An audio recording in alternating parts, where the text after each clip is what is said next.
Hello guys, in this video I am going to show you how to narrow down your search by applying filters while searching for campgrounds on the Dyrt application. But first I just want to mention, don't forget to subscribe to my channel because at 10,000 subscribers I am going to show you my whole YouTube revenue statistics and growth strategy, how to make money online. Now let's jump into it. First of all, open the app on your phone.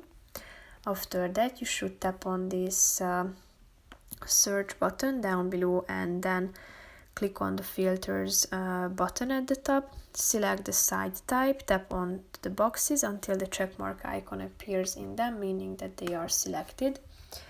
Then scroll down and here you can set the sell services, but as you can see, this feature is only available to premium users of the application, so you might want to go premium. Here you can apply discounts, access features, RVs and trailers, electric hookups, max vehicle length can be selected, as well as the price range, air quality. And when you are done with applying your filters, click on the View Campgrounds button down below and they will appear to you in a second.